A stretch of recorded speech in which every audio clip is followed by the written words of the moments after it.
nanti. Baik, terima kasih. Assalamualaikum warahmatullahi wabarakatuh. Waalaikumsalam warahmatullahi Bismillahirrahmanirrahim. Alhamdulillahirabbil alamin. Yang kami hormati Prof. Heri Sutanto selaku Kepala Departemen Fisika Undip. Yang kami hormati Bapak Khairul Anam, yang alhamdulillah insya Allah beliau akan mengisi pada kegiatan CPS yang ke-17 yang kita selenggarakan pada hari ini. Yang kami hormati Bapak Ibu dosen, khususnya Departemen Fisika Undip, dan khususnya Bapak Ibu dosen senior kami yang semoga diberikan kesehatan dan juga kebaikan selalu. Yang kami hormati para peserta CPS 17 ya, baik dari alumni ataupun dari kolega-kolega yang ada di sekitar kita sesuai dengan topik keilmuan kita pada kesempatan hari ini. Alhamdulillah pada kesempatan siang ini kita bisa melaksanakan CPS yang ke-17 ini ya dengan baik dan lancar insya Allah. Dan hari ini kita akan melaksanakan curah pikir sains yang ke-17 ya, dengan topik update riset dalam computed tomography scan atau CT scan yang insya Allah akan diisi oleh Bapak Dr. Khairul Anam ya, selama lebih kurang 1,5 jam ke depan. Bapak Ibu yang kami hormati, kegiatan CPS ini adalah kegiatan rutinitas bulanan kita yang kita berharap bahwa akan terjadi riset collaboration di antara kita sesama dosen dan juga memberikan motivasi semangat khususnya kepada kita semua dalam melakukan riset dan juga para alumni dan kolega lainnya. Bapak Ibu yang kami hormati, seperti biasa insya Allah nanti kegiatan CPS ini pertama akan diberikan sambutan oleh Pak Kadep, Prof. Dr. Heri Sutanto. Kemudian kita lanjutkan nanti insya Allah langsung dengan topik materi kita hari ini yang akan disampaikan oleh Bapak Dr. Khairul Anam. Dan insya Allah pelaksanaan CPS ini nanti akan dipandu oleh Bapak Dr. Kidir Binu Susanto. Untuk bulan ini kita mengambil topik dari KBK Fisika Medik ya. Dan insya Allah untuk bulan depan kita akan mengambil topik dari KBK kelompok bidang keahlian dari geofisika. Baik, untuk menghemat waktu, marilah kita buka acara dengan bacaan basmalah bersama. Bismillahirrahmanirrahim. Kami lanjutkan untuk yang kedua, sambutan dari Bapak Kepala Departemen Fisika, Prof. Dr. Heri Sutanto, untuk sekaligus membuka acara hari ini. Semoga, Prof. Heri. Ya, baik, terima kasih Pak Ali. Bismillahirrahmanirrahim. Assalamualaikum warahmatullahi wabarakatuh. Salam sejahtera buat kita semua. Baik, pertama-tama mari kita selalu panjatkan puji syukur kehadirat Allah Subhanahu wa taala bahwa pada siang hari ini kita dapat bertemu berkumpul secara daring di depan perangkat masing-masing, ada yang laptop, ada yang HP barangkali. Yang terpenting kita tetap selalu mensyukuri. Yang kedua, terima kasih Pak Ali telah mengkoordinasi hingga acara CPS pada hari ini insya Allah yang ke-17. Memang CPS ini sebagai sarana diskusi ilmiah begitu yang tadinya memang internal kita di dosen-dosen, lalu kita perluas ke mahasiswa dan sekarang alumni-alumni sudah kita undang untuk sama-sama mendengarkan. Pada Bapak Ibu dosen dan yang terhormat pada kesempatan hari ini Pak Anam yang sudah beberapa kali mengisi acara CPS, sehingga harapannya nanti semua dosen di fisika itu nanti dapat menyampaikan salah satu tridharmanya, yaitu berkaitan dengan penelitian. Jadi apa yang dilakukan, aktivitas tadi bisa disampaikan di forum ini, di CPS yang setiap bulan, dan di minggu ketiga di setiap bulan ya Pak Ali, di hari Kamis jam 1 gitu. Jadi nanti tadi sudah disampaikan minggu depan insya Allah narasumber dari geofisika, dari Pak Tony yang kemarin pada saat Disnatalis, salah satu dokter baru di Undip yang juga diinformasikan atau dipromosikan. Dan nanti semua teman-teman dosen, jadi CPS ini nanti narasumbernya memang dari internal dosen dan alumni mungkin, artinya itu masih masih internal. Namun pesertanya itu bisa eksternal karena di YouTube, namun demikian gitu. Lalu yang kedua, kepada para alumni terima kasih nih telah bergabung, dan harapan kami kita sudah menjadi satu keluarga yang sama-sama membesarkan fisika begitu ya, baik dimanapun kontribusinya, dan jika ada peluang-peluang yang memungkinkan adik-adik kelas yang sudah lulus dapat diberi kesempatan sehingga nanti kita sama-sama besar bersama begitu. Harapan saya nanti kita selalu berkomunikasi, selalu berdiskusi, dan tadi Pak Ali selaku Ketua CPS ini itu menyampaikan terjadi kolaborasi begitu, baik riset dan lain-lain, saya kira gitu. Karena hal tersebut akan menjadi memperkuat kita semua. Nah, saya kira itu yang bisa saya sampaikan. Sekali lagi saya mengucapkan terima kasih kepada Pak Anam kesediaannya pada sesi ini, nanti dapat memberikan materi sehingga nanti dapat memantik diskusi atau pengembangan penelitian lah khususnya begitu, dan itu salah satu juga kewajiban kita sebagai dosen mengembangkan penelitian. Demikian atas izin Bapak Ibu dosen, para alumni, para mahasiswa semua, acara CPS ke-17 pada siang hari ini saya buka. Mari kita buka bersama-sama dengan bacaan basmalah. Bismillahirrahmanirrahim. Terima kasih Pak Ali, demikian yang saya sampaikan. Kurang lebihnya mohon maaf jika ada hal-hal yang kurang berkenan. Akhir kata, bila terlalu. Assalamualaikum warahmatullahi wabarakatuh. Waktu kami kembalikan ke Pak Ali. Assalamualaikum warahmatullahi wabarakatuh. Terima kasih Prof. Heri atas kesediaan waktunya untuk memberikan sambutan pada CPS yang ke-17 ini. Baik Bapak Ibu yang kami hormati, langsung saja kita akan masuk ke sesi utama pada kegiatan CPS 17 ini. Yang akan memberikan materi pada kesempatan siang ini adalah Bapak Khairul Anam, Dr. Khairul Anam. Ini adalah kali pertama beliau ya memberikan materi di CPS, karena mungkin beliau sering memberikan materi di mana-mana sehingga kita sering mendengarkan materi dari beliau.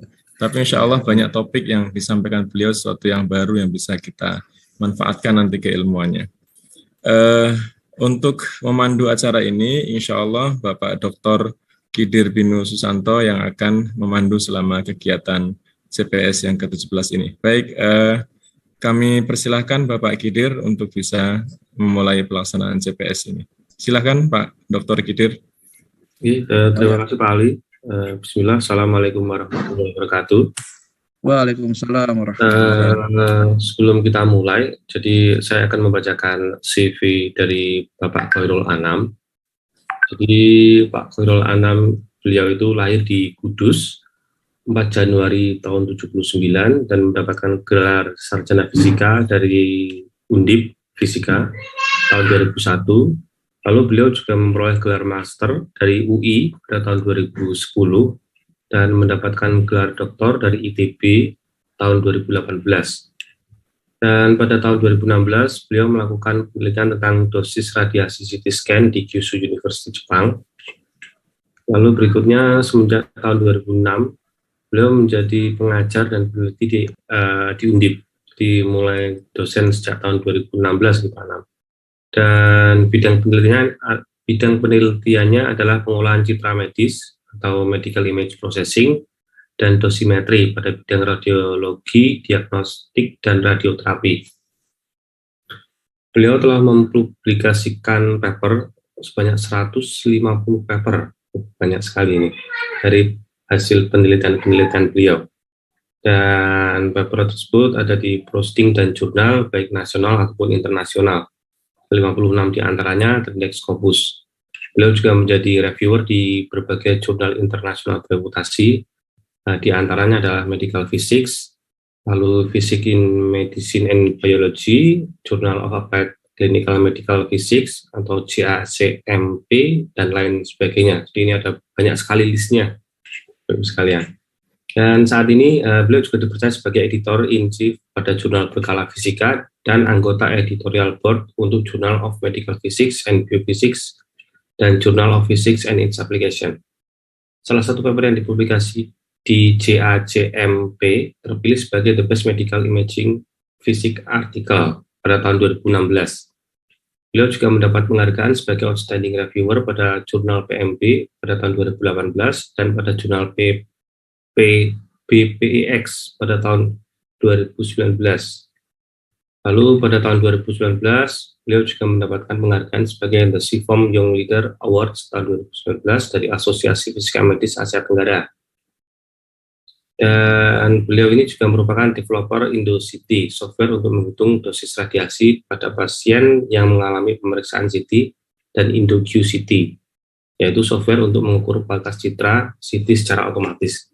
Jadi ini adalah sebagian kecil dari CV beliau, Pak Khairul Anam. Ini saya ringkas lagi sebenarnya. Jadi banyak sekali ternyata list-list yang ada di sini. Dan untuk sebelum saya berikan ke Pak Anam, mungkin ada hal yang perlu saya sampaikan, bahwa nanti ketika ada pertanyaan, dimohon untuk langsung saja bertanya kepada Pak Anam setelah sesi materi selesai. Gitu Bapak Ibu sekalian. Mungkin itu saja. Monggo silakan Pak Anam, waktu dan layar saya persilahkan. Terima kasih Pak Kidir. Assalamualaikum warahmatullahi wabarakatuh. Waalaikumsalam warahmatullahi wabarakatuh. Ya, yang pertama saya ucapkan terima kasih kepada Prof. Heri, Kadep Departemen Fisika FSM Undip. Saya ucapkan terima kasih kepada Pak Ali Humaini yang telah mengundang saya sebagai pemantik diskusi pada siang hari ini. Dan yang ketiga, kepada seluruh staf pengajar di Departemen Fisika, kemudian kepada seluruh mahasiswa ya, yang hadir pada hari ini, dan juga alumni ya. Dan ini juga ada teman-teman juga kayaknya ya, ada yang dari teman-teman dari ITB juga ada yang datang sebagian sepertinya ya. Ya, terima kasih semuanya. Jadi pada siang hari ini insya Allah nanti kita akan sedikit ya membahas tentang update tentang CT scan, dan nanti kita berharap barangkali bisa dikolaborasikan dengan riset dari Bapak dan Ibu semuanya atau mungkin mahasiswa semuanya. Mungkin izinkan saya untuk sharing screen dulu ya. Oke.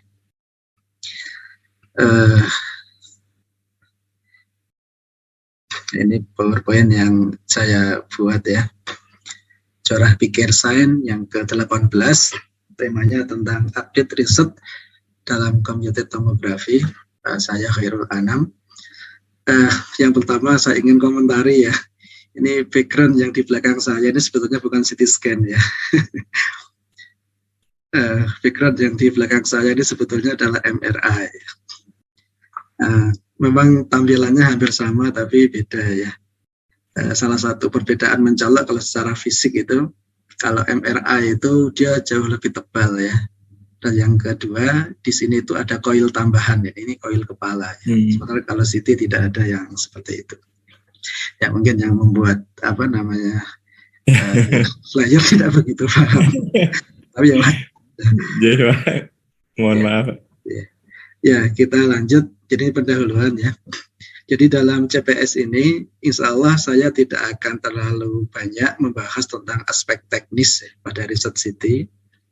Dan teman-teman yang ingin mengetahui aspek teknis tentang riset CT, itu nanti bisa melihat pada publikasi yang telah kami terbitkan. Sehingga pada siang hari ini, nanti kita akan lebih membahas pada aspek historis. Aspek historis dan aspek non teknis di balik riset ya. Ya kayak semacam cerita aja ya. Kalau ada yang ingin tahu tentang detail penelitian nanti bisa merujuk ke paper aja atau ke. Nah kebetulan saya saat ini itu juga ketika kalau pas ada waktu itu juga ini sering membuat YouTube ya. Ya, ini sebetulnya dalam rangka untuk memudahkan agar mahasiswa itu bisa mengakses materi dengan mudah.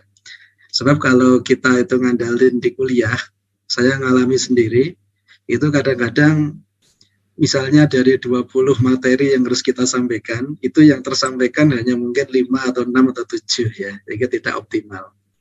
Makanya saya berinisiatif materi-materi yang sudah kita sampaikan kita upload, termasuk juga materi-materi yang belum disampaikan itu bisa diupload di sini. Nah, silakan nanti rekan-rekan untuk bisa melihat di sini jika memang diperlukan ya. Tidak harus subscribe ya, silakan kalau mau subscribe ya boleh, enggak juga enggak apa-apa ya. Nanti kalau mau mencari mungkin keyword yang paling gampang itu pakai Indocity atau IndoQCity ya. Memang belum banyak materi yang saya upload, baru mungkin sekitar 25-an video mungkin ya barangkali. Silakan nanti dilihat di sini. Ya, ini saya akan awali dari apa yang saya lakukan ya, mulai riset. Jadi saya mulai riset semenjak S1 ya, yaitu untuk riset skripsi.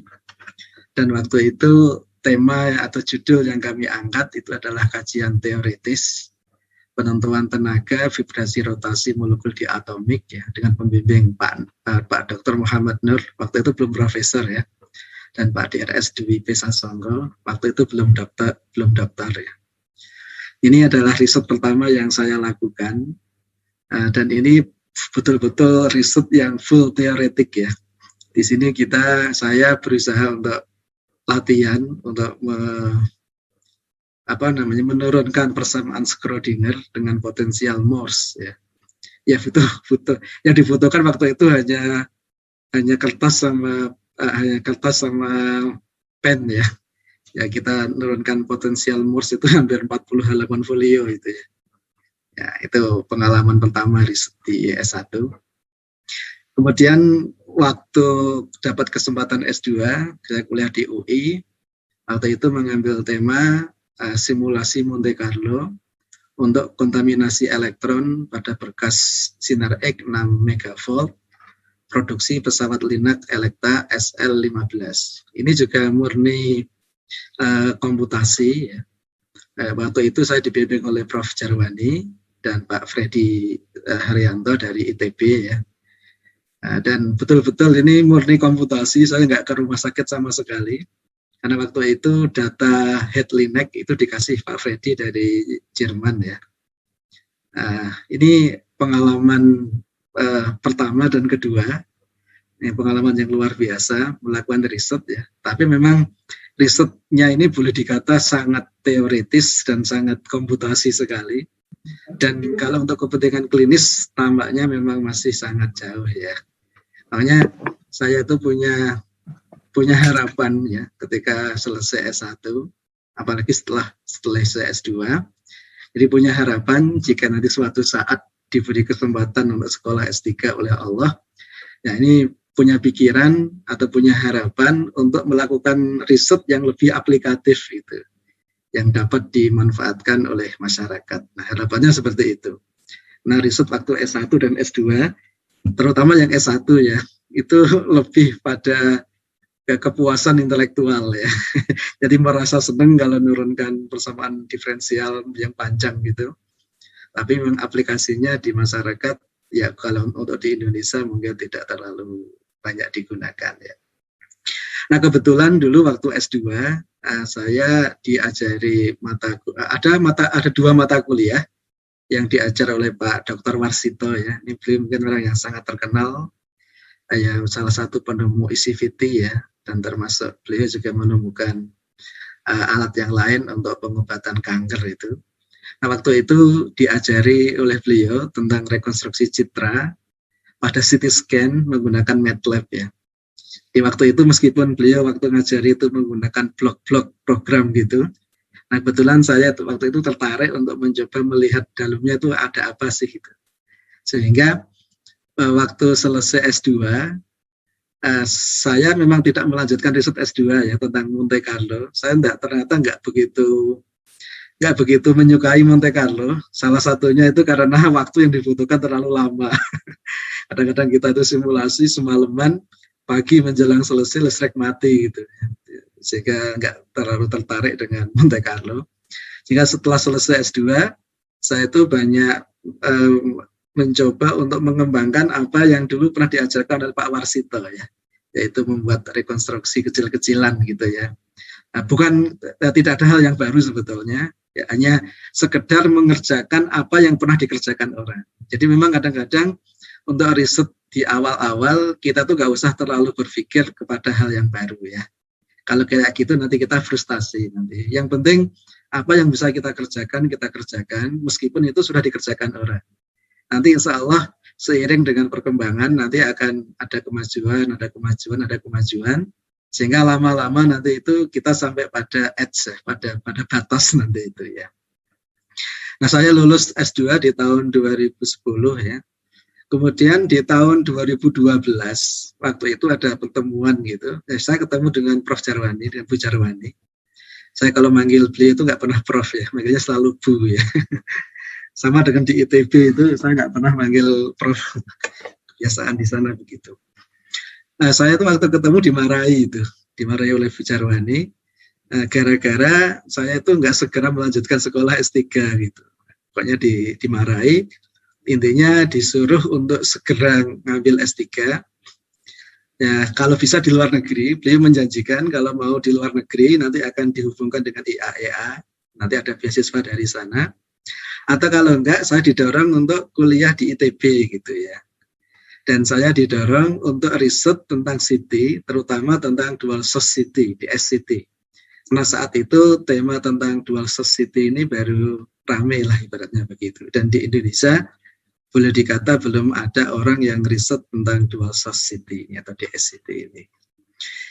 Nah kemudian terus terang saya sebetulnya itu pengen kuliah di luar negeri ya. Tapi terus terang waktu itu saya sangat minder ya, terutama karena bahasa Inggris. Karena bahasa Inggris yang sangat-sangat tidak memadai ya. Ini juga sekaligus nasihat untuk para mahasiswa terutama ya. Jadi kalau bisa jangan seperti saya ya, jadi harus belajar bahasa Inggris yang serius, ya, terutama yang untuk conversation ya. Dan jangan minder ya, jangan seperti saya ya, harus pantang mundur ya, harus terus belajar ya. Nah, jadi setelah saya coba lihat, ternyata perguruan tinggi yang waktu itu membuka S3 dan ada riset yang berkaitan dengan fisika medis itu adalah ITB ya.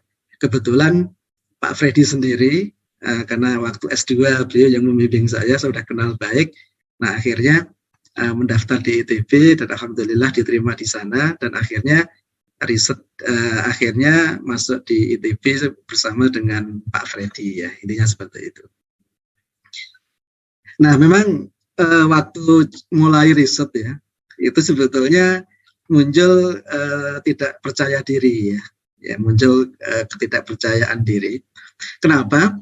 Karena saya melihat dengan mata kepala sendiri bahwa apapun yang berhubungan dengan CT scan itu sudah sophisticated, sudah sangat rumit, sudah sangat luar biasa, sehingga hampir-hampir menurut saya itu tidak ada celah yang bisa kita masuki. Ya. Jadi saya merasa bahwa kita sudah ketinggalan terlalu jauh, sehingga mungkin nggak bisa kita itu mengejar ya ketertinggalan dari para periset di luar negeri itu. Kemudian secara realitas kita juga tidak memiliki alat ya dan dana yang cukup ya. Nah, di CT scan sendiri itu adalah salah satu alat yang cukup mahal ya. Jadi harganya mungkin satu pesawat itu bisa di atas 15 miliar ya. Sehingga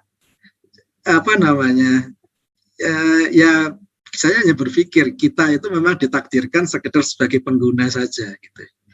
Kayaknya tidak mungkin lah kalau kita itu riset cukup mendalam di alat-alat yang seperti ini ya. Apalagi melakukan riset yang punya novelty ya, kayaknya terlalu rumit ya.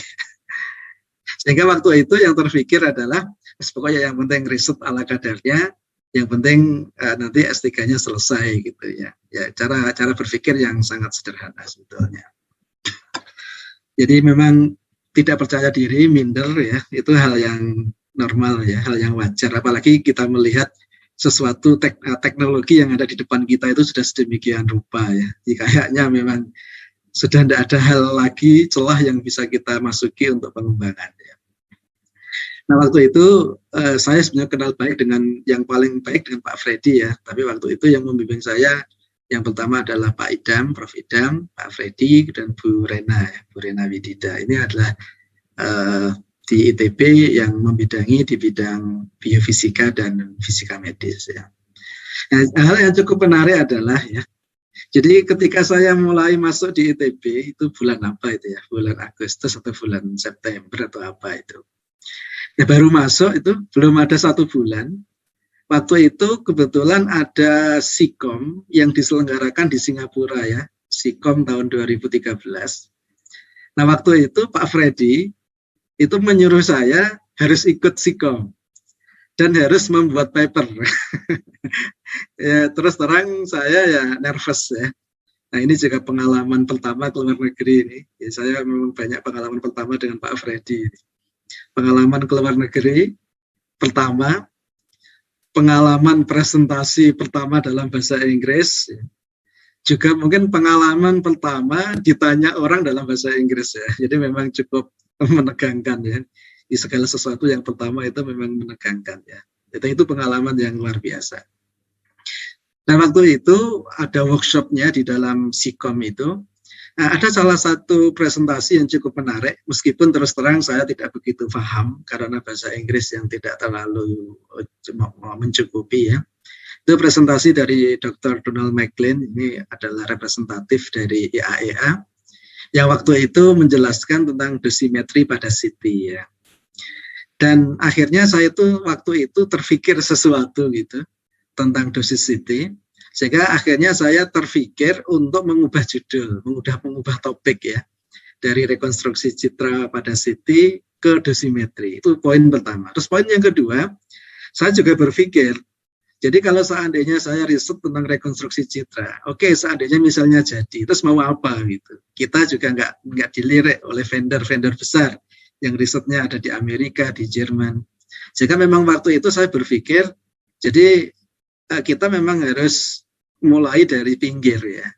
Jadi kita mulai dari pinggir, tapi independen, kita nggak bergantung kepada orang, nggak bergantung pada pabrik ya. Sehingga kita bisa riset, kita bisa mengembangkan di bagian pinggir tanpa tergantung dengan mereka. Dan nanti kita bisa riset secara konsisten, sesuai dengan kemampuan kita. Nanti kalau memang Allah mentakdirkan, mungkin kita semakin lama semakin ke tengah. Nah pikiran saya seperti itu ya. Nah kebetulan waktu itu karena sudah sedikit memiliki pengetahuan tentang MATLAB ya, begitu saya sampai di rumah, saya langsung buat program apa yang tergambar di otak saya, yaitu menghitung profil dosis CT menggunakan konvolusi. Ya. Saya terpikir itu, langsung saya buat programnya, ya alhamdulillah itu nggak sampai 3 hari, ya, program itu selesai. Ya. Selesai. Kemudian setelah itu saya coba browsing di internet terkait dengan masalah perhitungan profil dosis dengan konvolusi ini, ternyata itu sudah dikerjakan oleh orang di Amerika ya, oleh Profesor siapa namanya itu lupa saya, nanti coba kita lihat ya, oleh Profesor Dickson ya. Jadi tapi karena itu sudah saya kerjakan ya, waktu ada conference itu saya masukkan lagi ya, ini judulnya ini ya, Profile of CT scan output dose in axial and helical modes using convolution. Ini betul-betul ide dari saya ya. Setelah saya coba telusuri, ternyata Profesor Dickson di AAPM di Amerika itu sudah mengembangkan hal itu di tahun 2003 ya. Jadi memang kita telat 10 tahun ya. Tapi ya tidak apa-apa lah ya. Jadi seperti ini. Jadi prinsipnya kalau saya punya profile dosis, ini kebetulan waktu itu kita di TC sudah punya CT dose profiler, sehingga saya punya menyimpan file ini. Nah kemudian yang namanya scan itu kan kalau untuk yang mode aksial itu kan dilakukan di setiap posisi seperti ini. Nah saya berpikir bahwa profile dosis itu bisa didapatkan dengan konvolusi antara profile dosis dengan fungsi confunction ini, jadi fungsi sisir ini. Dan ternyata betul memang ya.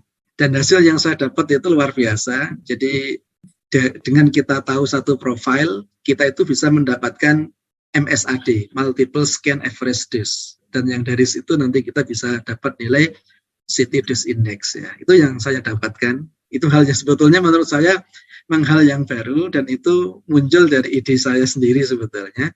Tapi setelah kita mencoba menelusuri jurnal, ternyata itu sudah ketinggalan 10 tahun ya. Sehingga waktu itu memang sempat berpikir untuk mengubah topik lagi ya. Ini mau, karena udah dikerjain orang ya, mau mengubah topik lagi tentang apa ya ini gitu. Nah akhirnya waktu itu memang saya mencoba untuk mencari topik ya tentang city. Nah ternyata cukup menarik. Jadi ternyata di tahun-tahun itu, jadi mulai tahun 2003 sampai tahun 2020 ini, terutama di tahun-tahun 2013 ketika saya mulai melakukan penelusuran pustaka, ternyata memang topik tentang dosimetri pada city itu termasuk yang mendapatkan high concern ya, mendapatkan perhatian yang cukup besar. Bahkan AAPM sendiri itu secara berturut-turut itu ngeluarin report, ini nggak biasa. AAPM ngeluarin report tentang dosimetri pada city itu tahun 98. Habis itu selama 10 tahun itu baru ngeluarin lagi tahun 2008. Ternyata tahun 2010 itu ngeluarin report baru. Tahun 2011 ngeluarin report baru gitu. Jadi memang saat itu sedang rame-ramenya tentang dosimetri ini. Dan di report yang baru di tahun 2011 itu, nah Amerika mengenalkan satu besaran baru yang dinamakan dengan nama SSDE, Size Specific Dose Estimate ya. Yaitu bahwa pengukuran dosis pada city itu tidak bisa hanya mengandalkan phantom. Kalau hanya mengandalkan phantom, itu yang didapat sebetulnya hanya dosis keluaran alat.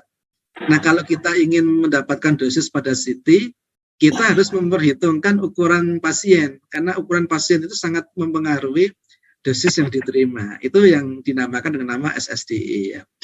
Nah akhirnya waktu itu yang akhirnya mau pindah topik itu akhirnya terpikir, oke lah kalau begitu nanti saya coba mau membuat otomatisasi tentang SSDE ini aja gitu ya.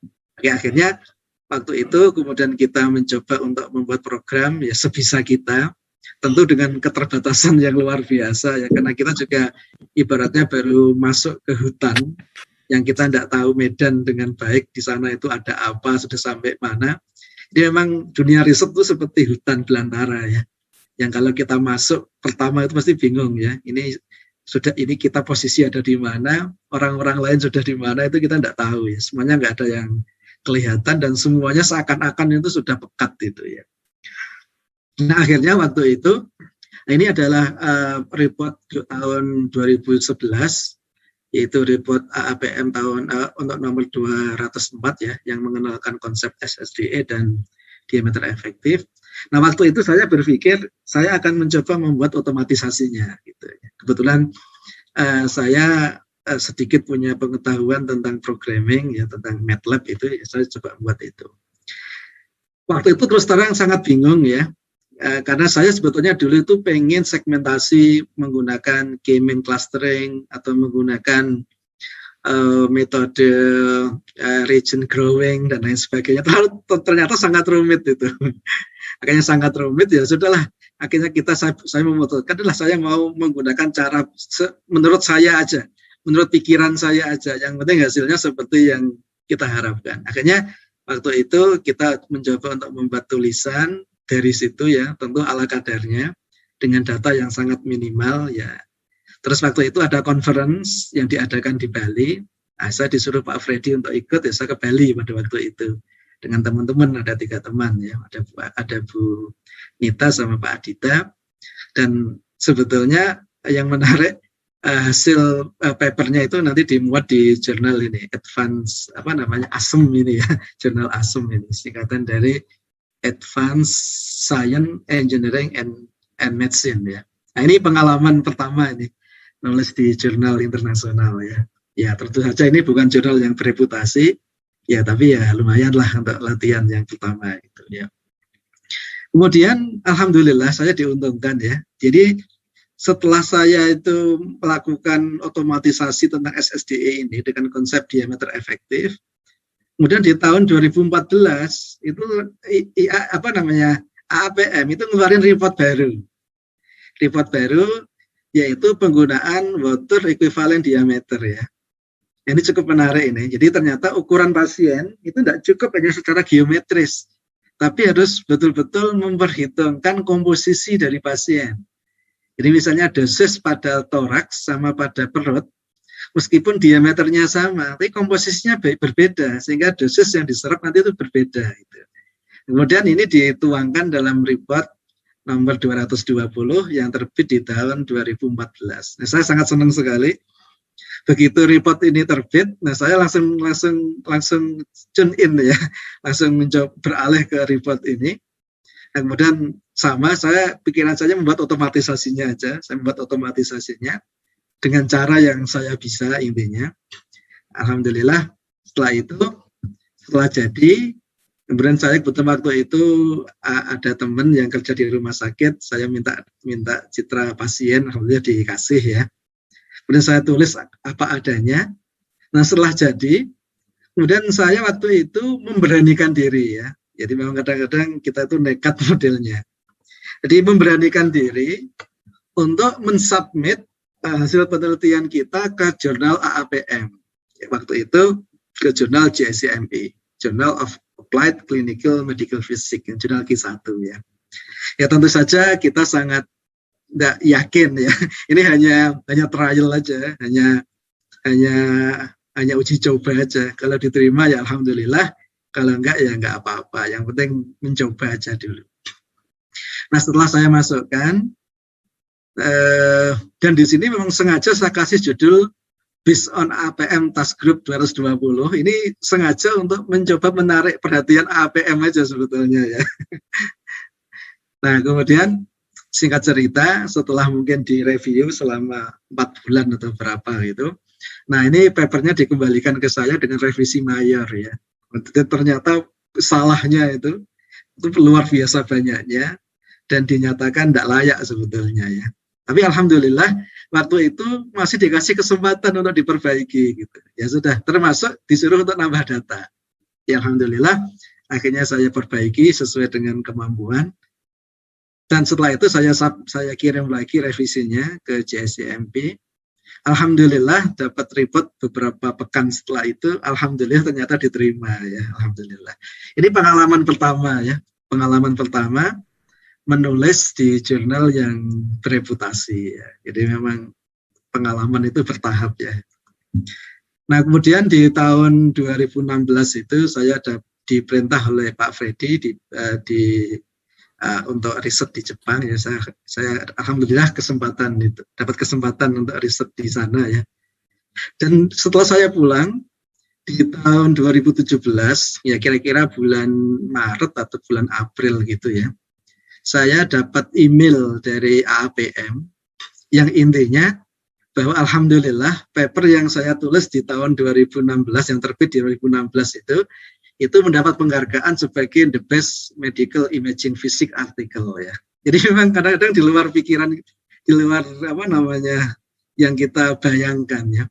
Karena kita bisa riset itu aja alhamdulillah kan gitu. Kita diterima itu lebih alhamdulillah lagi. Jadi kita nggak berpikir akan bisa dapat penghargaan gitu. Karena kita riset dari Indonesia dengan keterbatasan yang ada, dengan pengalaman yang juga sangat minim, dengan pengetahuan yang sangat minim. Jadi kita betul-betul tidak tahu apa-apa sebetulnya ya. Tapi justru kadang-kadang itu menariknya di situ. Orang yang tidak tahu apa-apa ketika dia berpikir, pikirannya itu genuine. Itu kelebihannya ya. Makanya jangan pernah minder dengan ketidaktahuan ya. Kadang-kadang orang yang tidak tahu kalau ngomong itu justru orisinil gitu. Orang yang banyak membaca buku, meskipun dia pengalamannya banyak, tapi kadang-kadang apa yang diomongkan itu hasil dari pikiran orang lain gitu. Itu yang pelajaran yang saya kira bisa diambil ya. Ini alhamdulillah dapat pengalaman pertama penghargaan dari luar negeri ya. Ya menurut saya cukup bergengsi ya. Mungkin di Asia Tenggara yang dapat ini mungkin hanya sementara ini dari saya. Semoga nanti banyak teman-teman yang juga dapat penghargaan semisal seperti ini. Alhamdulillah, saya akhirnya fokus riset ke bidang CT dosimetri ini, dosimetri pada CT, dan akhirnya cukup mantap ya, menulis disertasi juga tentang CT ini. Ini judul disertasi saya ini bisa di-download secara gratis dari websitenya ITB ya. Perancangan dan implementasi metode perhitungan dosis radiasi pada pasien dalam pemeriksaan CT scan ya. Ini alhamdulillah. Dan atas izin Allah ya saya dimudahkan. Jadi ketika S3 itu saya menulis sekitar 25 paper ya. Ya ada sebagian yang terbit di jurnal, ada sebagian yang terbit di proceeding ya. Di total sekitar 25 paper. Dan waktu itu juga suka jalan-jalan ya. Jadi saya sangat senang ya dengan pembimbing saya yang mensupport habis-habisan ya. Jadi selama S3 itu saya ngikuti conference sebanyak 20 kali ya, 21 kali. Ya, di seluruh, kalau di ASEAN itu tiap tahun ya, muter ya, dari Indonesia, dari Filipina, dari Thailand, dari Malaysia, Vietnam, dan lain sebagainya. Nah, termasuk waktu dapat kesempatan di Jepang itu juga alhamdulillah ya, itu ya anugerah dari Allah Subhanahu wa taala. Jadi menurut saya ini dosen yang membimbing saya sangat inspiratif ya. Jadi memang ternyata sekolah ataupun riset itu terasa sangat menarik ya dan sangat menggairahkan jika dosennya itu inspiratif ya. Ini juga sekaligus jadi nasihat untuk kita semuanya. Jadi dosen yang inspiratif itu akan menghasilkan anak-anak didik yang termotivasi. Gitu. Ini semoga kita semua ya, terutama para dosen ini betul-betul menjadi inspirator ya bagi mahasiswa ya. Di dosen tidak mendikte, tidak merasa paling pinter, tidak merasa paling benar, tapi menjadikan mahasiswa sebagai mitra ya, kerja bersama ya. Dan ini juga sekaligus nasihat untuk mahasiswa ya. Jadi untuk betul-betul belajar, melakukan riset dengan gairah dan sepenuh hati ya. Jadi jangan melakukan penelitian untuk sekedar lulus S1, S2 atau S3 gitu ya. Tapi kita harus bisa memberikan sesuatu ya. Sesuatu yang dalam tanda petik itu ya, untuk kebaikan kita dan orang lain. Jadi di akhir 2016 ya, saya dapat kesempatan untuk riset di Kyushu University ya selama 4 bulan. Sebetulnya ya, waktu itu ditawari 1 tahun ya. Tapi karena kita sudah punya keluarga, jadi meninggalkan keluarga 1 tahun itu ya berat ya. Alhamdulillah waktu itu dikasih potongan ya silakan kalau riset 4 bulan ya. Akhirnya alhamdulillah selama 4 bulan kita berangkat di Jepang ya, di sana untuk merasakan iklim akademik di sana ya, riset kehidupan sosial di sana, jadi tahu jadi orang Jepang itu hidupnya seperti apa ya. Tapi memang kebetulan waktu itu musim dingin ya, sehingga memang terus terang lebih banyak tidur daripada kerja ya. Karena suhu yang sekitar 0 derajat itu bagi saya terus terang sangat tidak sesuai dengan kondisi ya, sehingga memang lebih banyak tidur. Dan alhamdulillah waktu itu saya dibimbing juga oleh dosen yang luar biasa, yaitu Prof. Fuji yang mungkin panjenengan semua sudah kenal ya. Beliau orang yang sangat luar biasa ya, tidak banyak ngomong tapi actionnya luar biasa.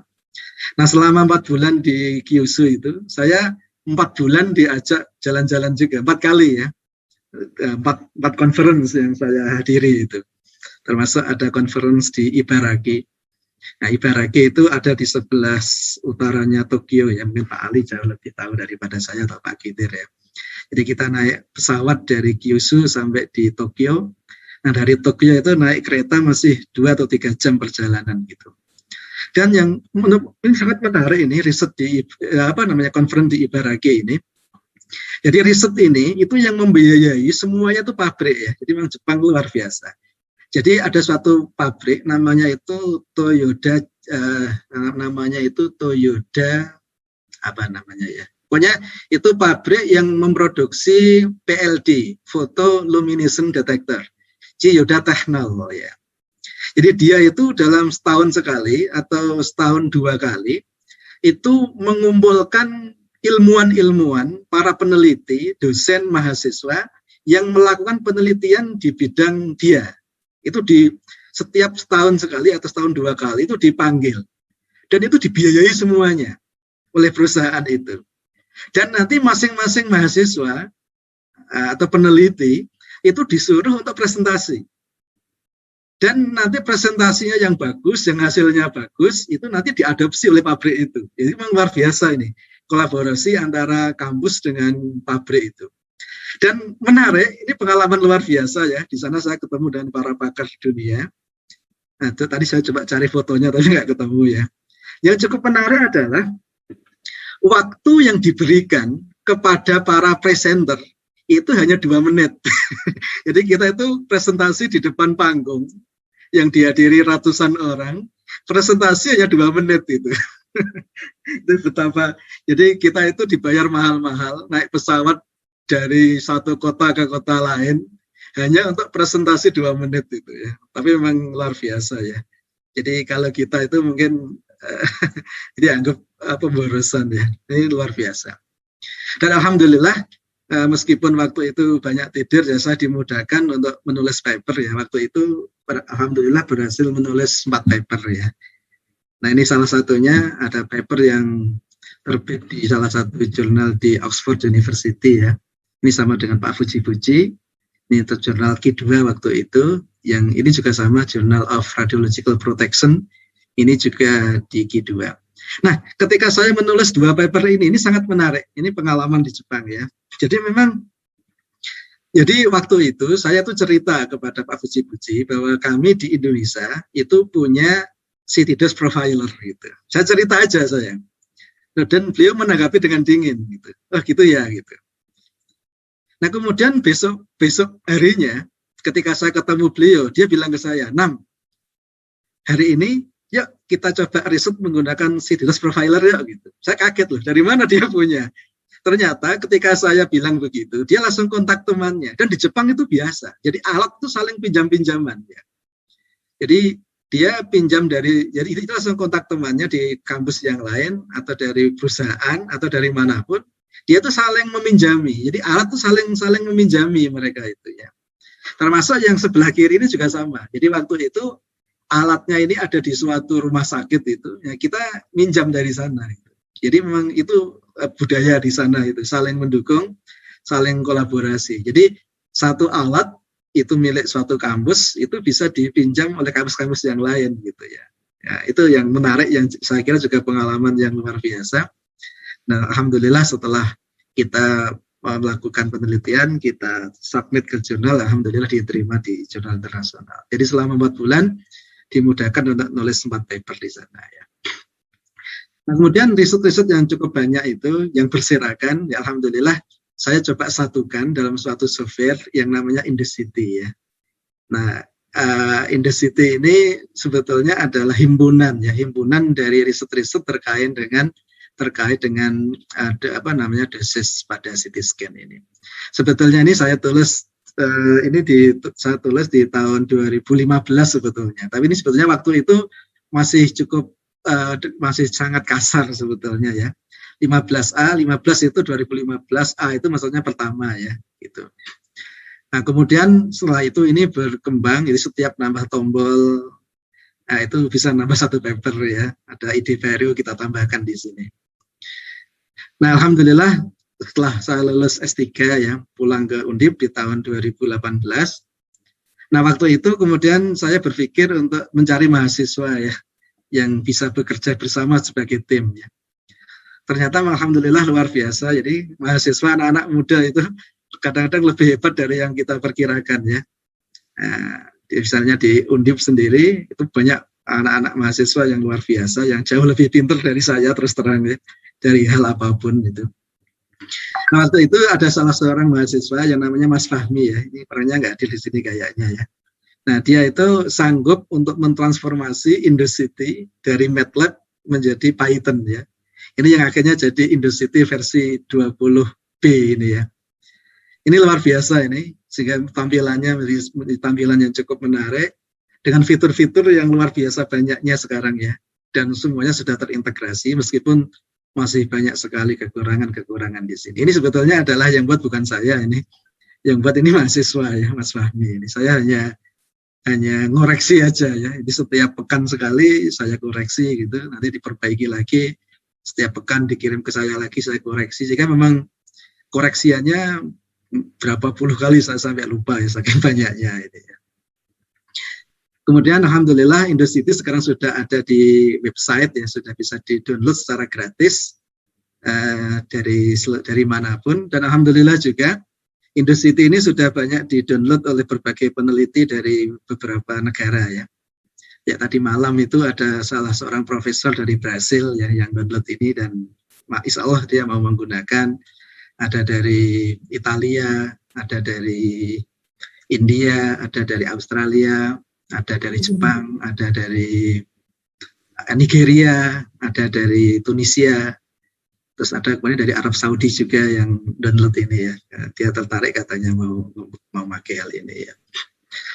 Alhamdulillah Indocity ini kita sudah mempublikasi sekitar 27 paper ya. Ini yang terbaru, yang kemarin, baru bulan kemarin ya di jurnal JSCMP yang Q1. Ini saya dengan Mas Fahmi, ini Mas Fahmi, dan ini Mbak Winda saya kira ada di sini ya. Ini tim mahasiswa yang kita bekerja bersama ini ya. Nah, alhamdulillah di bulan ini juga kemarin kita launching yang versi Indocity 2B, dan kita juga bareng ini sama Pak Fajar ya dibuat workshop Indocity sama Fit Modeling ya. Ini mungkin teman-teman ada yang ikut, saya dengan Pak Fuji ini ya. Jadi mungkin panjenengan semua sudah kenal Pak Fuji ya, orangnya seperti apa ya. Alhamdulillah ini kemarin diikuti oleh banyak orang, sekitar berapa ya? Yang daftar hampir 300-an, tapi yang ikut kayaknya sekitar 150-an ya, sampai dari awal sampai akhir. Ya ada dari Malaysia, ada 6 orang atau berapa, ada dari India juga ya, alhamdulillah ya.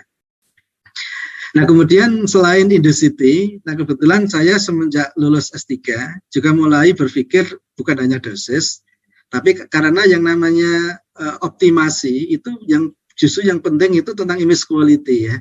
Maka semenjak lulus S3, saya juga mulai berpikir tentang pengembangan riset tentang image quality.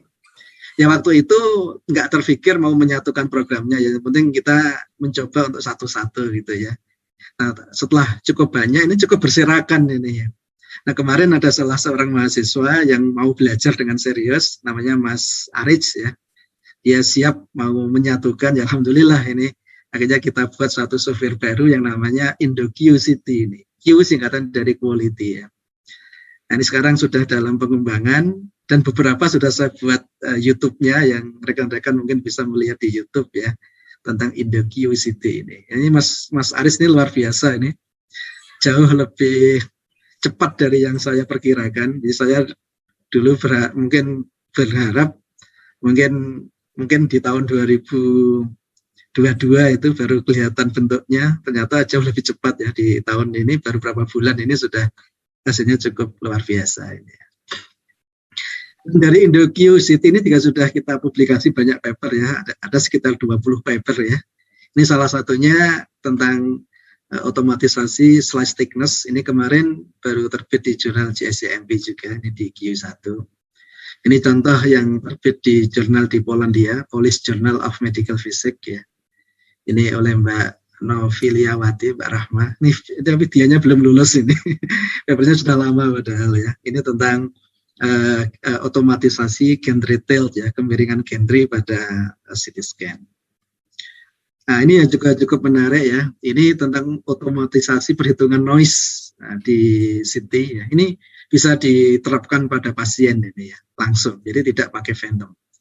Ini di salah satu jurnal yang di Iran ya, itu Journal of Biomedical Physics and Engineering ya. Nah kemudian kita juga kolaborasi dengan teman-teman ya, jadi kita punya banyak kekurangan, kolaborasi dengan teman-teman. Kalau yang dengan teman-teman fisika medis ya tentu saja sudah ya.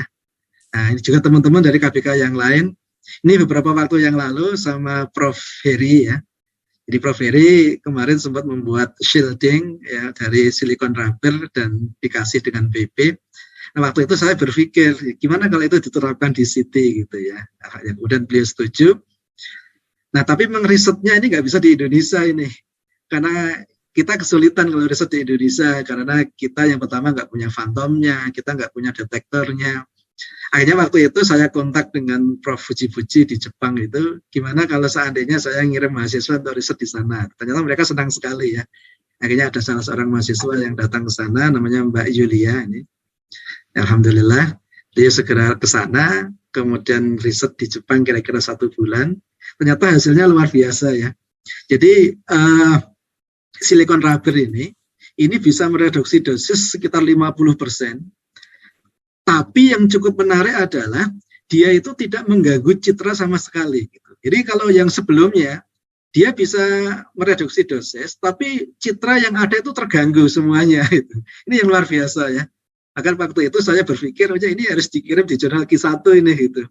Tapi akhirnya waktu itu kita submit ke jurnal Journal of Radiological Protection ya di Q2 dan langsung diterima ini ya. Ini saya sebenarnya berpikir ini bisa di jurnal lebih tinggi lagi gitu ya. Ini yang dikerjakan oleh Mbak Yulia. Ini dengan Prof. Heri ini ya. Kemudian yang berikutnya itu juga dengan Prof. Heri ini kita dengan teman-teman dari material ya, itu untuk membuat Phantom. Kalau Phantom dari bahan polyester ya. Alhamdulillah ini juga sudah terbit di 2 jurnal ya.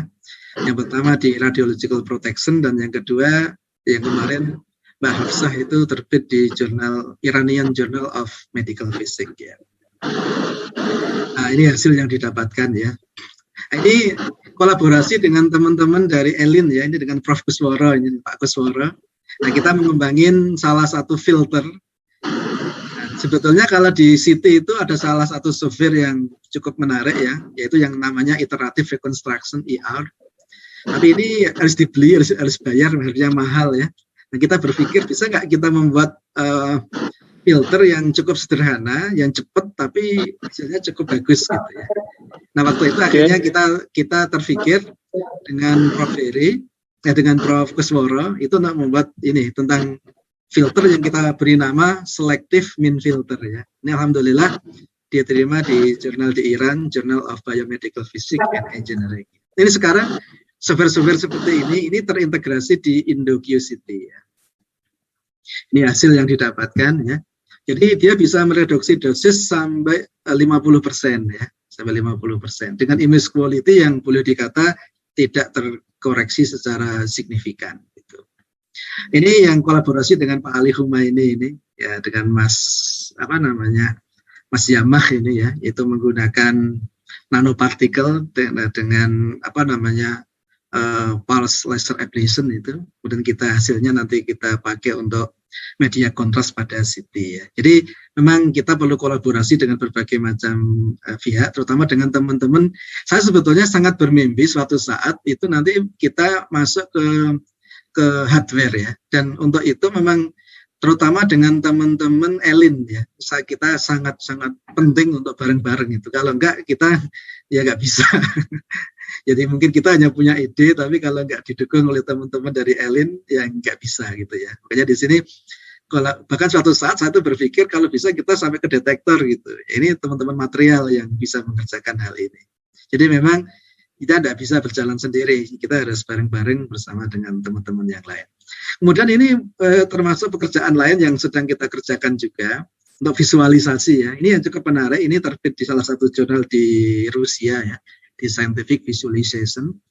Nah, selama ini untuk melihat citra agar kontrasnya tinggi, itu kita pakai teknik windowing. Nah, tapi windowing itu hanya salah satu, misalnya window tulang, atau window soft tissue, atau misalnya untuk lung dan lain sebagainya. Nah, saya berpikir gimana kalau seandainya window-window ini kita gabung. Tapi pertanyaannya gimana caranya gitu. Nah, saya berpikir akhirnya ya sederhana aja lah. Kita coba gabung itu dalam bentuk warna gitu ya. Ini yang kemudian kita namakan dengan Windows blending dalam color space ya. Ini cukup menarik ini ya.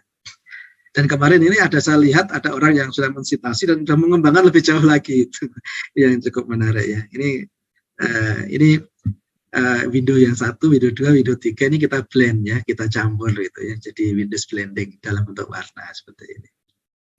Ini yang saya kemarin waktu Lebaran itu sempat iseng ya untuk membuat rekonstruksi baru ya. Jadi selama ini rekonstruksi pada arah sagital, koronal aksial. Nah, saya berpikir gimana kalau kita membuat rekonstruksi miring gitu, atau nggak beraturan sekaligus. Jadi kita bisa membuat potongan misalnya ngikuti bentuk tulang atau ngikuti pembuluh darah. Saya dulu pernah, ini idenya lama sebetulnya. Saya dulu bertawarkan ke mahasiswa, tapi ternyata kayaknya terlalu ribet ya. Nah, kemarin waktu Lebaran, kebetulan kemarin Lebaran nggak bisa kemana-mana karena pandemi ya. Jadi dua hari Lebaran itu saya gunakan untuk membuat rekonstruksi ini. Alhamdulillah dalam 2 hari itu jadi ya. Jadi rekonstruksi yang tak beraturan ini ya. Jadi kita bisa membuat potongan ngikuti pembuluh darah atau kita potongan ngikuti misalnya tulang belakang ini ya. Memang di beberapa pesawat CT sudah ada yang pakai ini. Ini contohnya ya. Ini ada potongan sagittal, terus kita buat ini. Nanti kita membuat potongan yang ngikuti ini. Ini hasilnya ya. Jadi kita bisa membuat potongan semau kita yang tidak beraturan. Ini contoh pada kepala ini ya. Jadi kita membuat potongan misalnya ngikuti gigi misalnya. Ini cukup menarik. Ini belum dipublikasi dan juga masih berserakan. Ini belum disatukan. Jadi ke depan saya juga berharap suatu saat nanti software tentang visualisasi ini bisa kita gabungkan ya menjadi satu software, yaitu untuk menambahkan 3 dimensi dan lain sebagainya. Jadi secara umum untuk riset CT scanner yang dilakukan di Undip ya kami lakukan, yang pertama masih tentang rekonstruksi citra, pengembangan metode baru dan otomatisasi dalam gizi ya. Otomatisasi untuk perhitungan dosis, algoritma untuk image enhancement, untuk visualisasi image, pengembangan phantom, pengembangan material untuk proteksi radiasi, pengembangan material untuk image enhancement, dan pengembangan alat-alat bantu yang lain. Ya, kayak kemarin misalnya seperti Mas Aris itu menggunakan kamera Kinect ya untuk mengukur berat pasien dan lain sebagainya.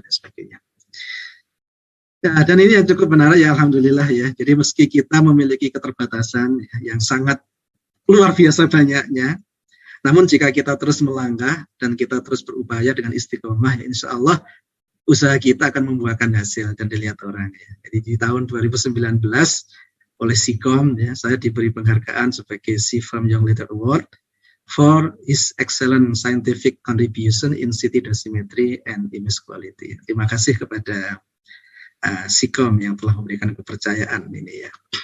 Ya, barangkali itu pengantar ya. Ini nggak ada isinya apa-apa, hanya cerita aja. Ya, semoga ada manfaatnya. Terima kasih. Assalamualaikum warahmatullahi wabarakatuh. Waalaikumsalam warahmatullahi wabarakatuh. Saya kembalikan Pak Kidir ya. Terima kasih Pak Anam atas materi yang disampaikan. Berikutnya kita masuk ke sesi tanya jawab. Monggo silakan Bapak Ibu atau mahasiswa yang ingin bertanya ke Pak Anam. Silakan langsung saja atau angkat tangan dulu.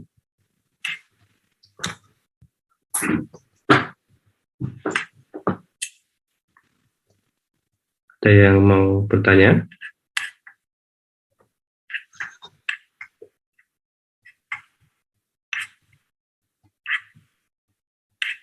Tidak ada. Pak Zainal mungkin, Pak Zainal? Bu Evi itu, Bu Evi Raisen. Oh iya, ada Bu Evi. Monggo Bu Evi. Ya, terima kasih Pak. Assalamualaikum warahmatullahi wabarakatuh. Waalaikumsalam warahmatullahi wabarakatuh. Terima kasih tadi paparan yang sangat menarik ya. Jadi saya ingin tahu Pak Anam itu tadi kan kalau CT kan parameternya bisa banyak gitu ya, yang bisa diolah dari situ gitu. Nah, apakah bisa kalau misalnya itu kan tadi diharuskan mempunyai kemampuan untuk programming yang bagus gitulah kalau saya lihat. Kalau misalnya dengan kemampuan programming yang terbatas gitu untuk misalnya mengembangkan seperti yang Pak Anam itu, tapi dengan modalitas yang lain gitu, apakah memungkinkan gitu Pak? Terus apa yang harus dilakukan pertama kali gitu ya untuk inisiasinya gitu menuju ke situ? Jadi modalitas yang lain, jadi seperti misalnya ya selain CT scan maksud saya gitu, dan jadi apa yang harus dilakukan gitu untuk paling tidak menuju seperti itu gitu. Terima kasih Pak Anam. Assalamualaikum warahmatullahi wabarakatuh. Waalaikumsalam warahmatullahi wabarakatuh. Monggo Pak Anam. Langsung atau yang lain dulu? Langsung saja. Langsung aja ya. Okay.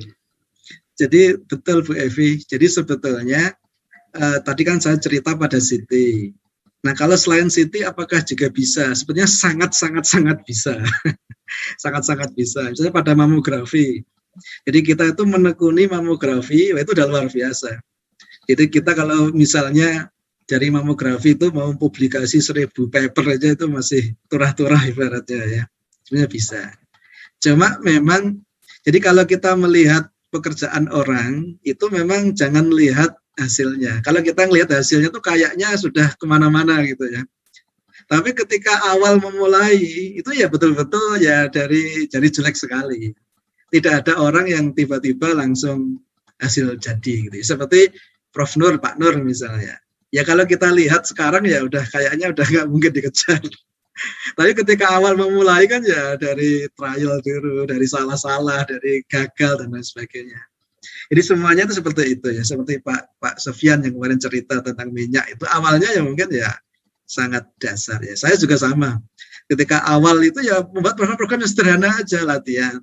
Ya latihan membuat iterasi, membuat if then else ya. Kemudian kita terus gitu ya. Memang yang paling penting itu istiqomah ya.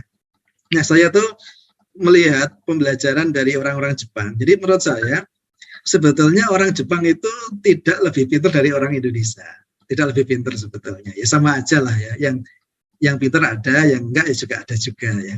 Tapi yang membedakan mereka dengan kita itu adalah keistiqomahan. Jadi mereka itu kalau misalnya fokus riset tentang A, yaitu selama bertahun-tahun, bahkan berpuluh-puluh tahun itu tentang A itu ya. Ya kita bisa bayangin, kalau orang itu riset tentang A selama 10 tahun, dan dia betul-betul mencurahkan segenap pikiran, segenap usaha, segenap upaya, ya dalam waktu 10 tahun, 20 tahun, ya dia expert di bidang itu. Jadi kalau kita lihat dari luar, itu udah luar biasa kan gitu ya. Jadi sebetulnya memang yang dibutuhkan, kita itu yang pertama spesialisasi, yang kedua kita mencoba untuk mengerjakan, terus yang ketiga kita istiqomah di situ. Istiqomah di situ sambil terus mencari ide.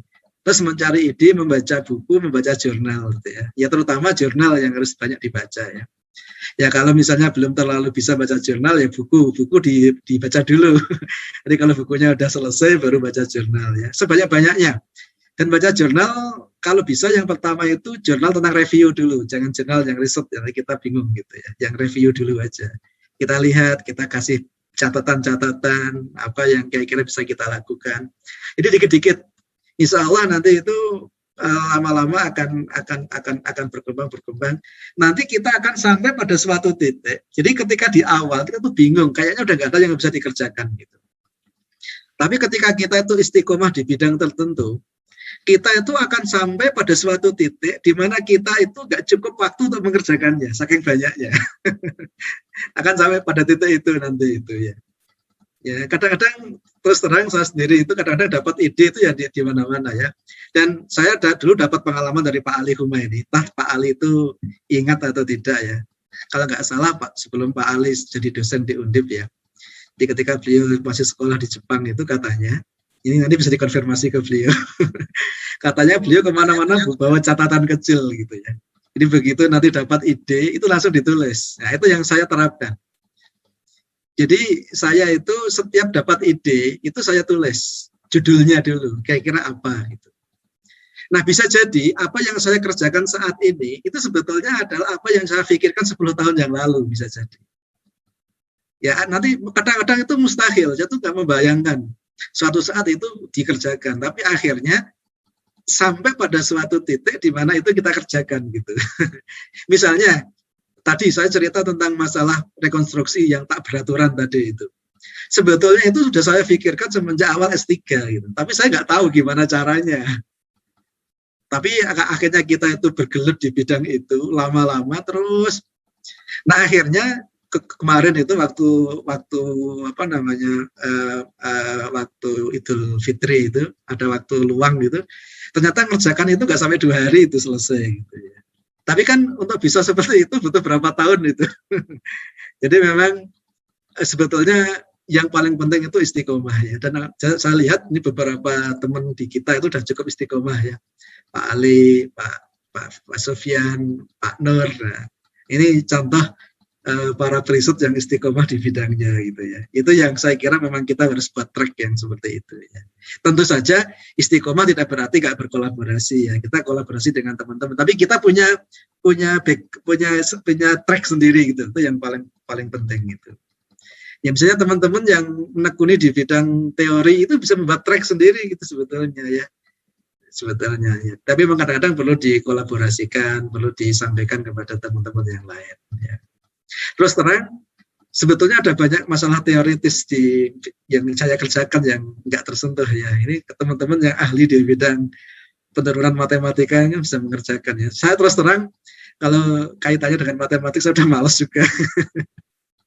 udah waktu S1 udah cukup. Sekarang udah malas kalau nurunin rumus matematik yang panjang gitu sekarang ya. Itu Bu Evi kira-kira yang bisa saya tambahkan. Gimana Bu Evi? Ya, terima kasih Pak Aman. Oke. Berikutnya ada Bu Yosida Haryani. Silakan Bu Yosida.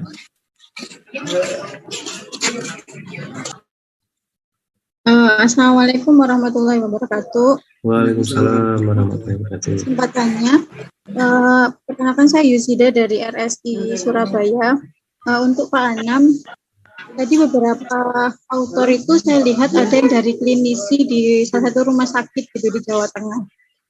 Tentu autor tersebut adalah memiliki relasi dengan Pak Anam atau dengan peneliti yang sedang melakukan penelitian begitu. Tapi apakah memungkinkan ke depan penelitian Pak Anam itu open riset gitu? Jadi meskipun kami bukan mahasiswanya Pak Anam atau kami belum memiliki relasi dengan Pak Anam atau dengan Undip, apakah memungkinkan bisa terlibat dengan penelitiannya Pak Anam ke depannya, Pak? Terima kasih. Terima kasih. Langsung aja Pak Gitir, ya.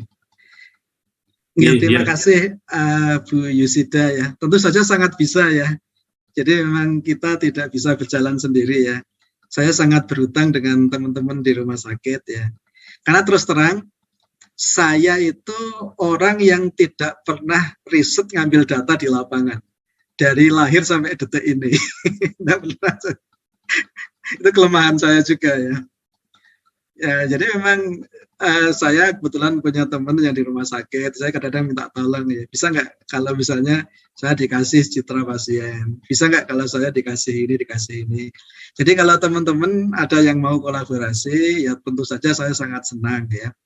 Tapi terus terang, memang kalau seperti saat ini, kebetulan yang kita kerjakan kadang-kadang itu cukup banyak ya, sehingga saat ini itu riset itu masuk daftar antrian, saking banyaknya. Jadi misalnya untuk kemarin Mas Adi ini ada di sini, Mas Adi Wasono ya. Jadi untuk misalnya image quality itu, ya nanti ke depan kita berharap semua citra Phantom itu kita masukkan ke IndoQCity ya. Tapi untuk sementara ini yang baru kita selesaikan itu baru yang AAPM sama ACR. Nah, ke depan nanti kita juga akan kembangkan. Nah, ini sebetulnya kalau di City dan sekarang lagi jadi trending itu masalah multi energy city gitu ya, atau yang lebih sederhana dual energy city itu ya. Ini kita belum sentuh sama sekali. Jadi intinya teman-teman yang memang punya citra, punya apa, itu saya kira kita sangat terbuka untuk kolaborasi ya. Silakan kita nanti kerjasama, kita komunikasi. Ya kebetulan alhamdulillah saya juga banyak dihubungi teman-teman dari luar negeri ya. Kemarin ada teman dari Italia itu ngajak riset bareng ya. Ya saya sih oke aja. Cuma terus terang kalau banyak begitu saya kan nggak bisa fokus ya. Saya mungkin hanya ikut tapi hanya di bagian pinggir aja ya. Kemudian juga ada teman dari Malaysia itu juga ngajak riset, ya udah saya oke ini aja gitu.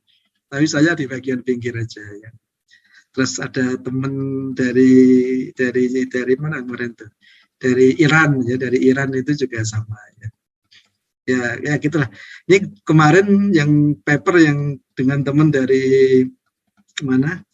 dari Italia itu kemarin sedang kita submit di jurnal ya. Barusan kemarin ya kira begitu. Jadi intinya kita sangat terbuka. Jadi kalau jenengan misalnya punya ide atau punya alat atau punya apa itu bisa kita komunikasikan. Intinya seperti itu. Tapi memang barangkali karena keterbatasan waktu, keterbatasan pengalaman, ya bisa jadi mungkin kita dalam merealisasinya itu ya kita sesuaikan dengan kondisi kita. Ya, barangkali gitu, Mbak Yusida ya. Tapi prinsipnya bisa ya untuk kerja bareng ya. Baik Pak, terima kasih banyak Pak Anam. Ya sama-sama. Ya. Berikutnya Pak Anam, ini mungkin kita masuk ke chat dulu saja. Jadi Assalamualaikum Bapak, terima kasih atas pemaparan materinya yang luar biasa. Dalam mendalami riset CT scan ini, apakah Bapak pernah merasa di titik stuck? Andai pernah, bagaimana cara Bapak mengatasinya? Terima kasih Pak, dari Rizka Amelia. Monggo Pak. Jadi betul. Jadi kadang-kadang kita itu juga sampai pada titik di mana kita tuh merasa nggak ada jalan keluar ya. Dan itu dialami oleh semua orang. Ya, itu dialami oleh semua orang. Ya kalau memang yang paling penting begini, kalau kita itu menghadapi kondisi itu, kita sampai pada titik jalan buntu. Jadi kalau kita itu betul-betul berpikir tentang hal itu, serius di bidang itu, mikir tentang hal itu, maka kadang-kadang itu ada yang namanya keajaiban ya. Itu nggak bisa diceritakan, tapi itu terjadi di mana-mana ya. Jadi kadang-kadang kita itu menghadapi masalah, nggak tahu gitu, tiba-tiba entah kita sedang di WC, entah kita itu sedang berdebat dengan seseorang, entah kita itu sedang bermimpi. Nah tiba-tiba kita itu di situ itu ditunjukkan pada solusi gitu. Memang itu nggak bisa itu bukan penjelasan ilmiah, tapi itu betul-betul terjadi gitu. Jadi memang para peneliti itu kadang-kadang itu sudah sampai pada suatu titik kayak semacam ilham gitu. Jadi ide-ide itu kayak ilham kadang-kadang. Begitu datang melintas langsung kita, yang paling penting begitu datang jangan langsung harus langsung ditulis. Jadi kalau sampai begitu dia datang nggak langsung kita tulis itu hilang nanti ya. Jadi langsung kita tulis. Nah saya pernah ngalami membuat program kayak gitu. Itu waktu itu tuh berapa bulan itu ya. Berapa bulan itu nggak jadi. Hasilnya selalu error. Padahal setelah kita cek berulang-ulang kayaknya nggak ada yang salah gitu.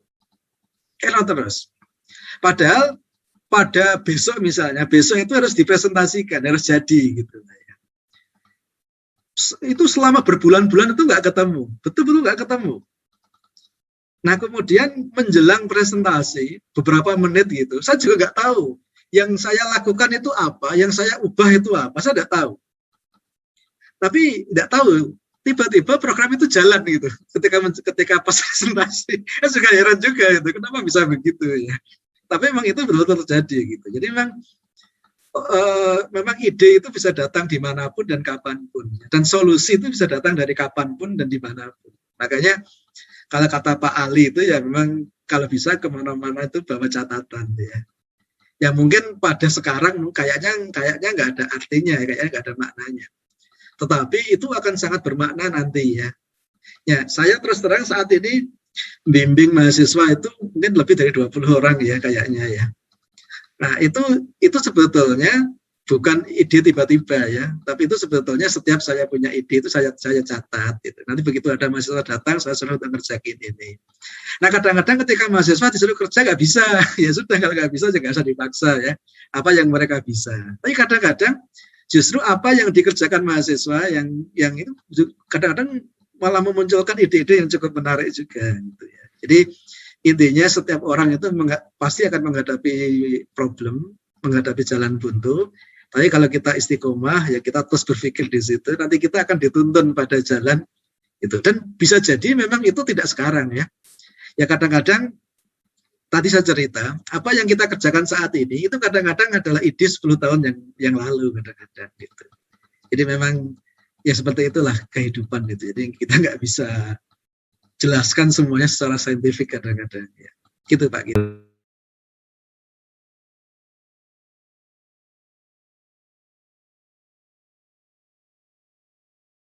Bu Evi? Enggak, Pak. Oh enggak ya? Enggak. Oh, yes. Oke, Itu baik. dihapus aja, Pak, dosennya. Oke.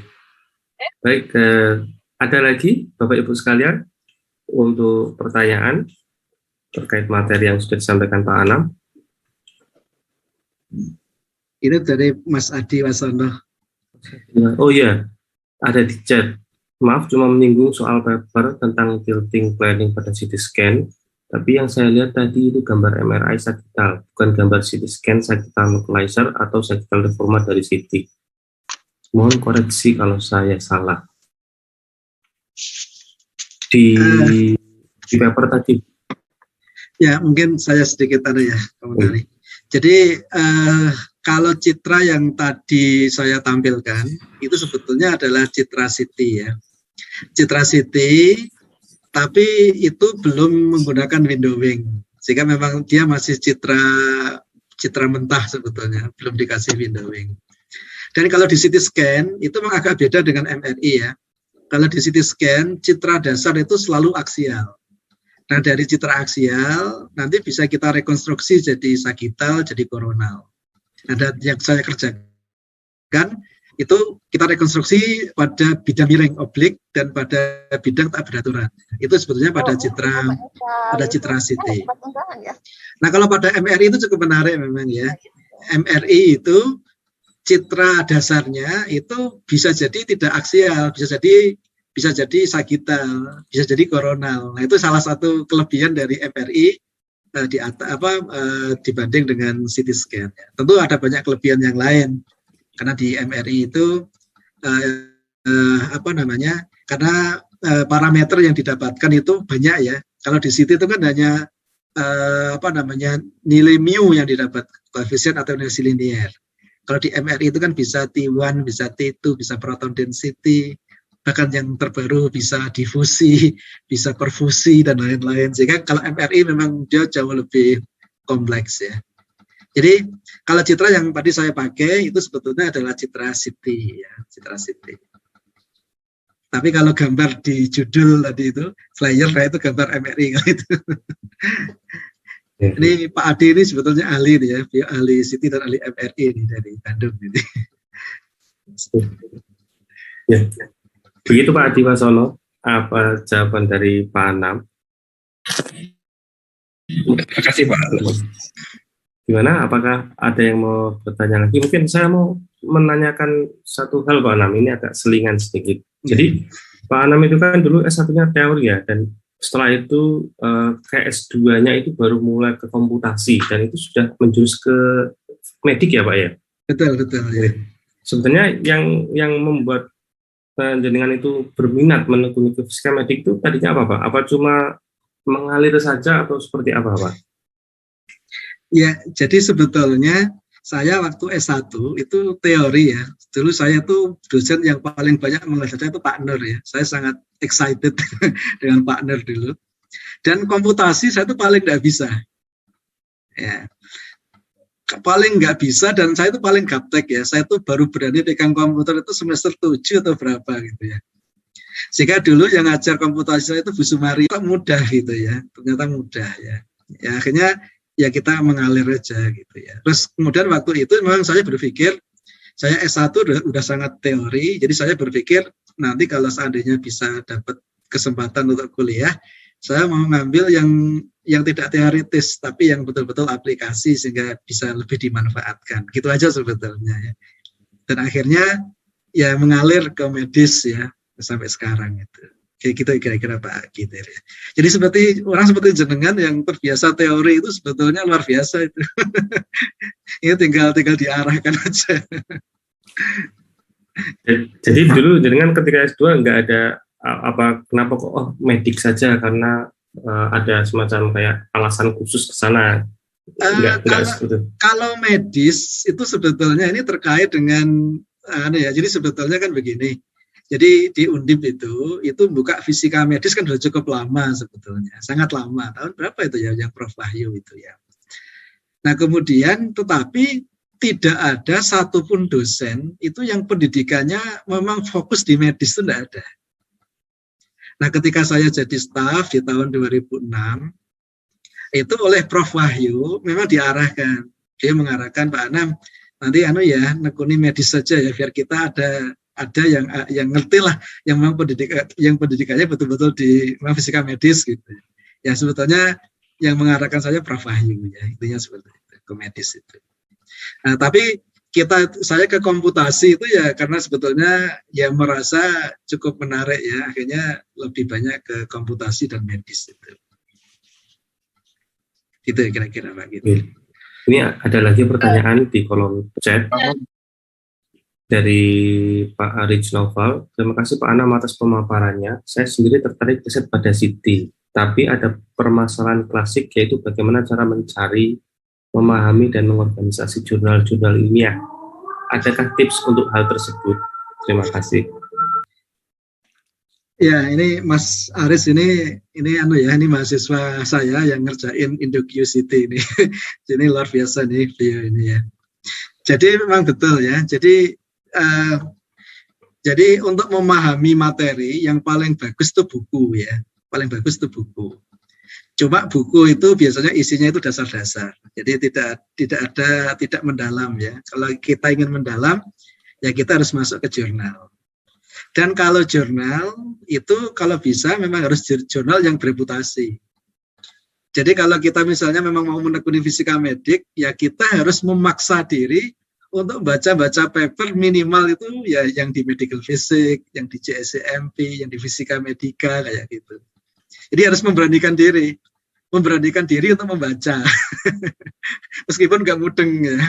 Ya dibaca terus saja.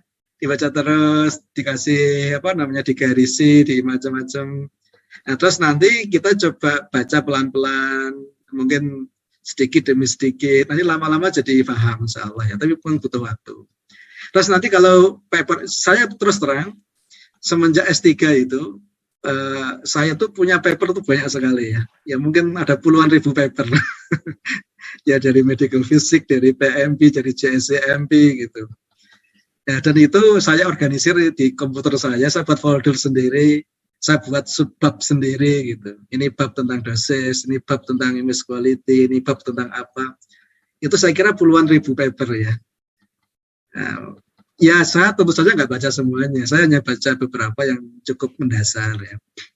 Nah kalau sekarang membaca paper itu cukup mudah ya, sekali kadang-kadang itu baru melihat abstraknya, ya secara umum substansinya udah tahu gitu. Tapi itu kan butuh proses ya untuk bisa mengerti sampai seperti itu gitu ya. Jadi memang buku harus kita baca dulu, dan buku itu nggak cukup satu ya. Jadi harus banyak buku yang kita baca. Yang minimal di topik yang sama, kita tuh paling tidak harus punya 3 buku lah minimal ya. 3 buku kita baca berulang-ulang. Kadang-kadang itu untuk yang penjelasannya bagus itu di buku A atau topik tertentu, tapi yang lain di buku B, tapi yang lain di buku C. Kita harus banyak baca buku ya. Nah nanti kalau kita kira-kira buku itu sudah cukup bisa, nah nanti kita memberanikan diri untuk baca jurnal tadi. Dan kalau bisa ya jurnal-jurnal yang betul-betul bereputasi di bidangnya. Jadi kalau di bidang medical physics ya kita harus membiasakan diri untuk membuka websitenya medical physics. Itu pokok itu ya. Kalau kita ingin tahu hal-hal baru itu di sana di medical physics gitu ya. Atau di physics in medicine and biology, itu miliknya Eropa itu ya. Itu yang paling pokok itu. Jadi jangan baca jurnal-jurnal yang nggak jelas ya. Kita harus baca jurnal yang bereputasi ya. Ya membiasakan diri seperti itu. Ya nanti pelan-pelan kita akan terbangun pemahaman di bidang kita masing-masing ya. Saya kira itu Pak Gideon. Ya. Prefer mana Pak? Apa namanya, jurnal review atau buku ketika kita ingin mempelajari sesuatu? Kalau kita ingin tahu mendasar itu buku. Tapi kalau kita ingin tahu sebetulnya riset tentang bidang ini itu sampai mana dan siapa saja yang sudah mengerjakan itu di review. Di review ya. Tapi kalau kita ingin mendalam di satu topik tertentu ya yang original research ya. Tapi memang kalau kita awal-awal, saran saya setelah buku cari yang topical review. Nah itu akan lebih mudah bagi kita untuk memahami hutan belantara. Yeah. Terima kasih Pak. Mungkin satu lagi pertanyaan terakhir, silakan Bapak Ibu sekalian sebelum kami tutup acara ini. Jika ada pertanyaan terakhir, mahasiswa-mahasiswa, Pak Eko mungkin, Pak Sofyan. Ini ada dari chat Pak, dari Pak Daniel. Pertanyaan terakhir kita untuk hari ini. Terima kasih atas pemaparannya. Saya ingin bertanya mengenai bagaimana cara melatih komputasi. Karena dari buku yang ada kebanyakan berisi dasar komputasi. Nah, itu sini pertanyaannya, Pak. Ya betul. Jadi buku itu nggak akan mungkin mendalam ya. Buku itu isinya memang hanya dasar-dasar. Yang paling penting dasar-dasar terus kita coba dulu. Ya kita harus bisa dulu yang dasar-dasar itu. Nah nanti kalau yang dasar-dasar kita udah bisa, itu kalau bisa itu mencari kasus. Cari kasus, ya kasus apalah. Kalau nggak punya kasus, tanya orang. Tanya orang, minta dikasih kasus. Nah nanti kalau kita tuh belajar dasarnya kasus, itu akan jauh lebih cepat ya. Nah, daripada kalau kita belajar itu tidak jelas targetnya apa. Tapi kalau kita jelas targetnya A, itu jauh lebih cepat ya. Karena kita arahnya jelas itu. Jadi cari kasus, kalau nggak punya kasus tanya orang. Tanya orang, nanti kalau misalnya di bidang fisika teori, tanya ke Pak Kidir ya, nanti apa yang bisa dikomputasikan ya. Kalau di bidang geofisika, tanya Pak Udi atau Pak Gatot dan lain sebagainya. Ditanya ke orang yang ahli di bidangnya, minta kasus yang mau kita selesaikan secara komputasi. Ya kalau misalnya, kalau bisa kalau awal-awal jangan yang kompleks dulu, nanti kita ada putus asa. Cari yang paling gampang dulu. Orang udah kerja tidak apa-apa, kita yang penting latihan aja. Kita membiasakan, kita yang penting itu kita itu meyakinkan diri kita sendiri bahwa kita itu bisa ngerjain yang seperti itu lah. Itu yang paling pokok ya. Nanti insya Allah secara alamiah kita akan dapat ide-ide sendiri nanti.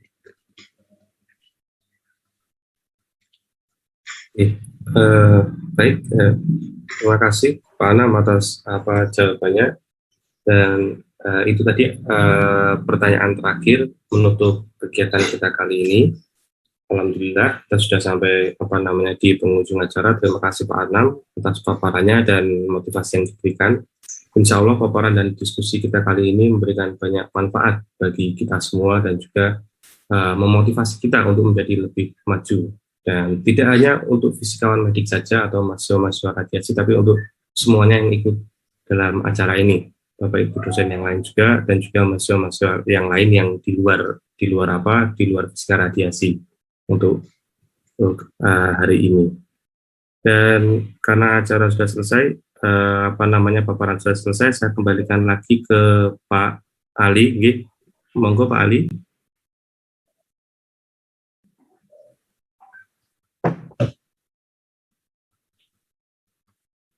Baik, terima kasih Pak Kidir atas moderasinya dan juga Pak Dr. Khairul Anam tadi yang sudah memberikan paparan yang sangat menarik ya. Ini kalau kita lihat achievement yang dicapai oleh Pak Anam ini memang luar biasa, patut kita apresiasi ya. Contoh ya, beliau publikasinya sangat luar biasa dan juga hasil-hasil risetnya juga sudah mulai hilirisasi ya, sudah bisa dimanfaatkan untuk kepentingan yang lebih luas, dan itu semoga nanti kita bisa saling berkolaborasi sesama kolega, dan juga untuk para mahasiswa tadi sudah banyak sekali ya yang termotivasi untuk mulai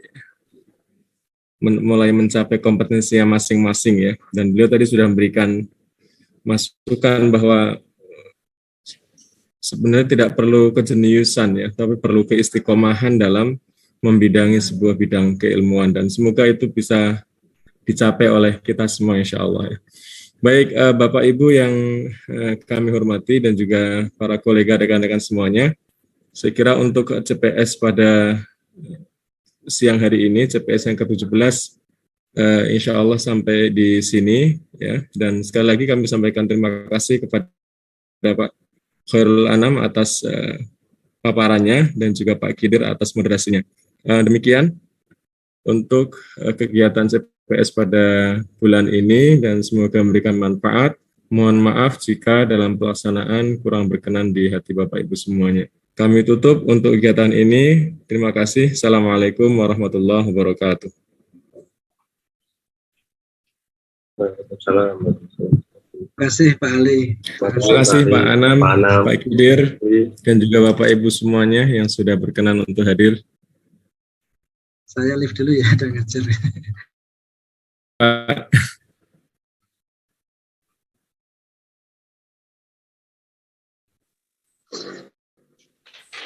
Terima kasih Pak Ali, mohon izin keluar.